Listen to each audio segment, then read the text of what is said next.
The conflict in Kashmir explained by Vox.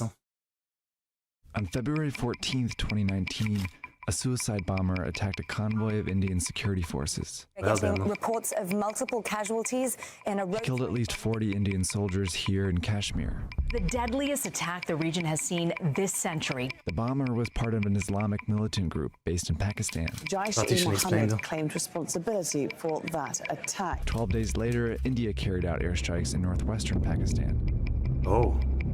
They actually did military shot action. down at least one Indian aircraft around here. Tensions rose between the two rival nations. It can escalate. Escalate. Serious escalation in... I actually thought it was a checkmate. Je regarde des vidéos que les gens suggestent. Si tu as une vidéo que tu veux que je regarde, in English, preferably, you can share it in the chat or on Discord, and I might check it out. About any subject, I might watch it if I'm interested. But yeah, I was gonna say, we had watched the video about nuclear power before, and that, India has a second nuclear power rule, so like they need to be attacked first to use it, while Pakistan has like a first one, where they need to, like they can just use it at their discretion. So I actually thought from that video that, India never actually does any military action against Pakistan because the threat of nuclear bomb, right? But I guess that's not true. I was wrong about that. Seems like there's been some more, normal military conflict before. I didn't realize. Years. Kashmir is one of the most disputed places on Earth. Over the course of 70 years, it's been at the center of 3 wars, fought between 2 massive armies. Okay. It's heavily occupied by more than 500,000 Indian troops and a deadly collection of militias and terrorist groups. Kashmir is the stage for the relentless conflict between India and Pakistan. But focusing on these 2 countries can obscure what's really at stake. The voice of Kashmiris who are caught in a vicious cycle of violence. It's always the civilian that suffers. So you said 70 years ago, so is it something that happened from like the Indian independence, I guess? After World War II? Whenever there is any conflict between India and Pakistan, Kashmir is always the battleground. Kashmir is a disputed area. It neither belongs to India nor belongs to Pakistan. 2 giants of nuclear giants. We are nothing in between them. There is always uncertainty. You never know what is going to happen. It can be a hartal, it can be a strike, anybody can be killed anytime. We are the pawns in their hands. It's a mess. It is a mess, and we have been affected in every possible direct and indirect way. I have been born in this conflict, and I have to die within this conflict. Kashmir is one of the most strategic places in the world, where 3 powerful countries collide. India, Pakistan, and China. Oh China invaded and that is a crazy place to be, yeah. I guess so. That is a crazy place to be. You're kind of stuck at this point, I mean. Which is why, from what they were saying, I guess they probably want to be, like they seem to have their own culture or something, so they might want to be independent, but at the same time, when you're in the middle of all this, it might be smarter to be actually part of a country. And I'm guessing that's a problem. Both Pakistan and India won't, well, say, this is our country. And so then, I guess it's just fighting over it. I think I'm starting to get it, yeah. Western media many times makes biased video hiding realities. Yeah, I saw the stuff about the way they were cutting gunmen. I saw that. And I do think it's stupid. I do think so.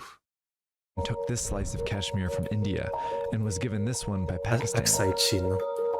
India and Pakistan control these parts, but lay claim to more. This region is at the center of a brutal conflict over these disputed borders, so it's important to start when the borders were being drawn.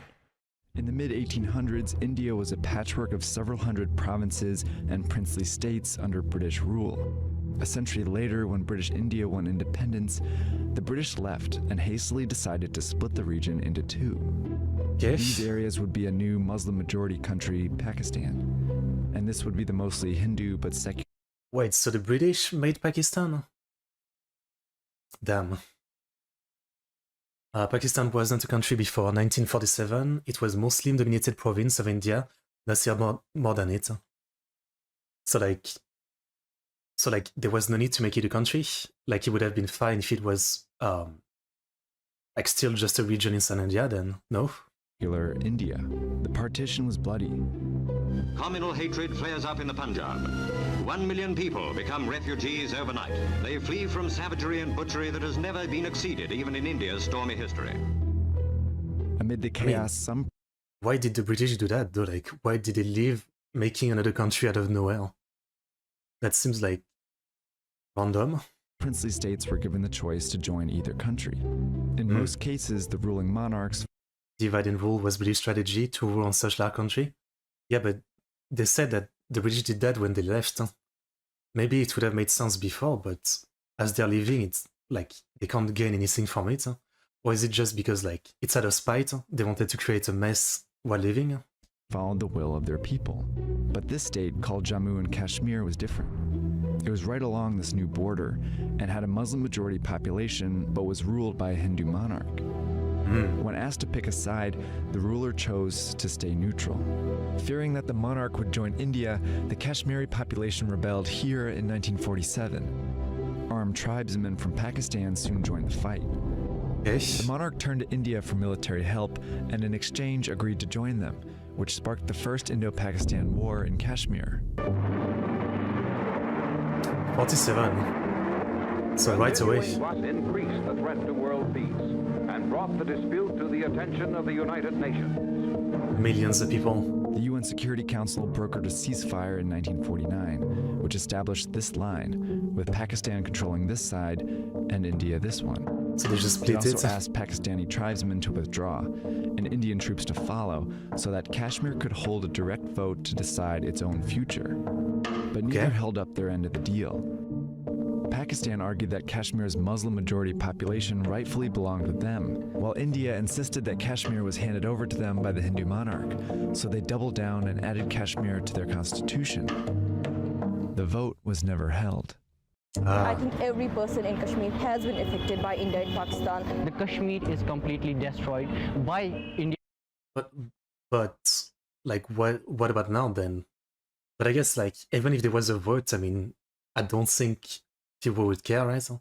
Like, you know, the other country that doesn't win would still want, you know, Kashmir as well. So yeah, I guess a vote would not really change anything. Yeah. Yeah, as well as by Pakistan. This is a territorial dispute, they call it. They don't need people. The main stakeholders are the Kashmiris. Their opinions are not being heard. Both countries continued to tighten their grip around it for decades. Kashmir, fighting is going on, and heavy casualties in men and equipment have been inflicted on the aggressor.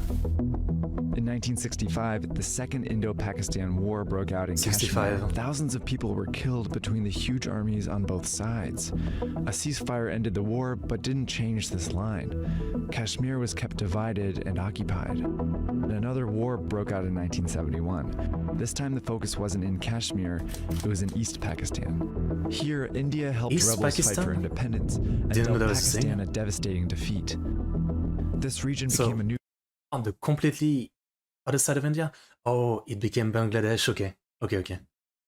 I get it. So Bangladesh used to be East Pakistan. I did not know that. I don't know a lot of things. Country, Bangladesh, and Pakistan lost its eastern half. This made Kashmir more important than ever. It became one of the most militarized places on Earth as India and Pakistan deployed planes, tanks, artillery, and soldiers along the line of control. On the political front, in '87, India reportedly rigged an election, declaring a pro-India party as the winner. Now, this was a big turning point for many Kashmiris, who felt they were again denied the chance to vote. Thousands took to the streets in Indian-controlled Kashmir to protest the occupation. But India met the movement for independence with harsh resistance, which quickly... But, I was gonna say, like, what is Kashmir like really big? Does it have like a lot of people? Like, why is it so worth it for both countries that they're fighting so hard? Like, does it have a lot of natural resources? Does it have like an insane amount of people that would be very useful for the country? Like, or is it just because, you know, Pakistan and India like hate each other, so just don't want to give up at this point? Like, why is it so important at this point? Like, after, you know, looking at all this, the history and everything that was like lost, all the people died and everything, like, you know, what can even be worth it at this point to continue like fighting over who should have it? outside of maybe just not giving up to the other, right? Escalated to more violence. In January, security forces opened fire on demonstrating separatists, turning a 2-year-old struggling movement into a full-blown popular uprising. More than 650 people have been killed in clashes between troops and separatists. Kashmiri militias, like the Jammu and Kashmir Liberation Front, started recruiting Muslim youth to fight for independence and increasingly attacked the Indian military. Pakistan saw an opportunity in this insurgency. They helped introduce a new kind of militant group, radical Islamic fighters who fought for more pro-Pakistan Kashmir. By the mid-90s, these groups dominated the insurgency. India responded with incredible military force, deploying 500,000 troops to Kashmir. And they cracked down on militants and protesters. Unarmed civilians were killed and many were forced to flee the violence. So that part explains what whatever Prime Minister or Minister of Pakistan recently said, you know, like they admitted to actually funding terrorism basically. And I guess this clearly has been going on for a long time. That's kind of insane. Yeah. And in '98, the stakes were raised yet again. Today, India conducted 3 underground nuclear tests. Pakistan today successfully conducted 5 nuclear tests. Kashmir became a battleground between 2 nuclear-armed nations, and another war broke out in 1999. Okay. More evidence of the attacks being launched on the Indian-controlled area of Kargil. The past 2 days have seen some of the fiercest fighting so far. I actually thought, like, once they both declared, you know, the nuclear power that they have, that again, there wouldn't be direct military action. Yet it seems like, yeah, it still happened even after that, yeah. So then, even today it might happen. Like, the threat of nuclear weapon is always there, but it doesn't seem to dissuade the country from doing, like, normal, like, infantry war, I guess. India had more than 500 plus princely states, and GNK was one of them. If they sign accession agreement, they are part of Indian Union. It was simple. Yeah, fair enough. Militant Muslim fighters have also crossed over into some parts of Indian-ruled Kashmir. The 1999 war ended with another ceasefire, but that didn't stop either country. Over the years, Pakistan's militant groups got bolder and launched terror attacks in and outside of Kashmir. In 2001, members of Lashkar-e-Taiba bombed India's parliament building in New Delhi, killing 14 people. And in 2008, 10 militants from the same group killed 174 people and wounded 300 in Mumbai. That's insane. Meanwhile, Indian military cracked down in Kashmir, firing bullets and pellets on unarmed protesters, leaving hundreds wounded and blind. It's a mess. This is the vicious cycle of violence. The Indian Army's crackdown drives some Kashmiris to join. I mean, how do you stop it at this point? Clearly, the Kashmiri people, probably, like the regular people, might just be fed up with both sides, right? But there's no way they're gonna get independence. Like, how do you resolve this at this point? I mean, it's been 70 years of this. I didn't realize it's a problem for so long. How do you fix it? I'm sure like the international community has tried to intervene as well, and clearly nothing has changed. How do you fix this? Pakistani-backed militant groups who carry out violence against the Indian forces. It's a cycle that Kashmiri civilians are stuck in the middle of. Just because of this conflict, we are losing our young generations because we are getting killed. Every second day we hear a news that 2 boys were killed, 3 boys were killed, and there is anger, you know, among young generation. There are psychological effects of the conflict. Okay, everybody is facing some sort of problem in Kashmir. Well, yeah, I can imagine. Everywhere due to this conflict. When you snatch pens from youth, you are yourself forcing them to pick up guns. Which brings us back to 2019. The suicide bomber was 19-year-old Adil Ahmed Dar from Pulwama, Kashmir. According to his parents, in 2016, Indian police officers stopped him and humiliated him by forcing his face into the ground. The same year, he was shot in the leg at a protest. The next year, Dar left home with his brothers to join Jaish-e-Mohammed, a Pakistani-supported militia that radicalized him and trained him to be a suicide bomber. A year later, he drove explosives into an Indian military convoy.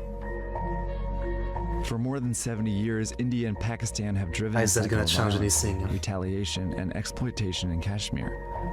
But beneath it all is the Kashmiris' wish to make a choice. A wish that continues to be suppressed again and again by violence. The best way to handle the Kashmir situation is to have a dialogue and to hold a referendum. And both of the countries are not doing anything as such. In every action, there is equal and opposite reaction. The more suppression you face, the more you rise. I just want to get a freedom, to get a right to do everything. As a teenager, I have big dreams, but as a Kashmiri, the dreams are suppressed here. Yeah. And obviously this video is from like 2019, I think, so obviously there's the recent event, right? Which seems to escalate again. I don't really know what to say. I mean, how do you fix this? I don't know how you fix this. Especially right now with the current news, right? Like, seems like it's escalating again. It's not getting better, obviously. Yeah. Obviously, like, this is, you know, world news that are kind of beyond me to an extent. But I just don't know what to say. Like, it's all fucked up and I have no idea how to fix this. Maybe if another country got involved, like, heavily,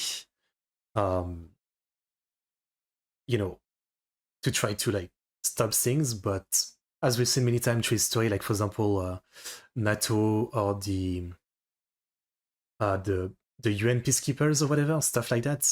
But, you know, that might actually make things worse. I don't know. Like, clearly it's just not that simple. But obviously I don't think anyone wants another war, right?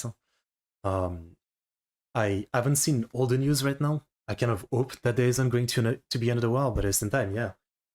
This clearly has been going on for 70 years. There's clearly no solution, no progress. How do you stop this? How do you fix this?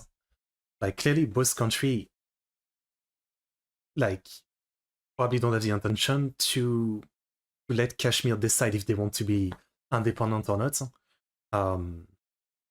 Like, for example, let's say India say, yeah, we'll let you vote. Pakistan is probably not going to say yes, right?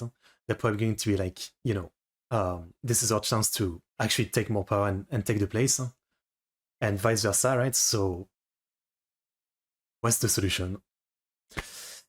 All I can say. All right. Well, kind of messed up, huh? Kind of messed up. Very interesting. Okay. All I can say. Yeah. All right then. At least now I know the context a little more. 70 years is crazy though. 70 years this has been going on.